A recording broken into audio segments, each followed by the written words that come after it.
Балам, келе қойшы. Саған айтар бірнеше өсиетім бар. Құлақ салып тыңдай қойшы.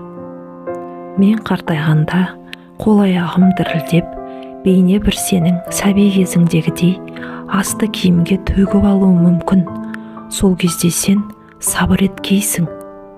Балам, мен қартайғанда құдды бір кішкентай балаға тәрбие бергендей, сенің де құлақ етіңді жеп, тәрбие туралы айта беру мүмкін. Сол кезде менің айтқанымды көңіліңе жақса да, жақпаса да, өтірік кейіп танытып, жанымда отыра берші.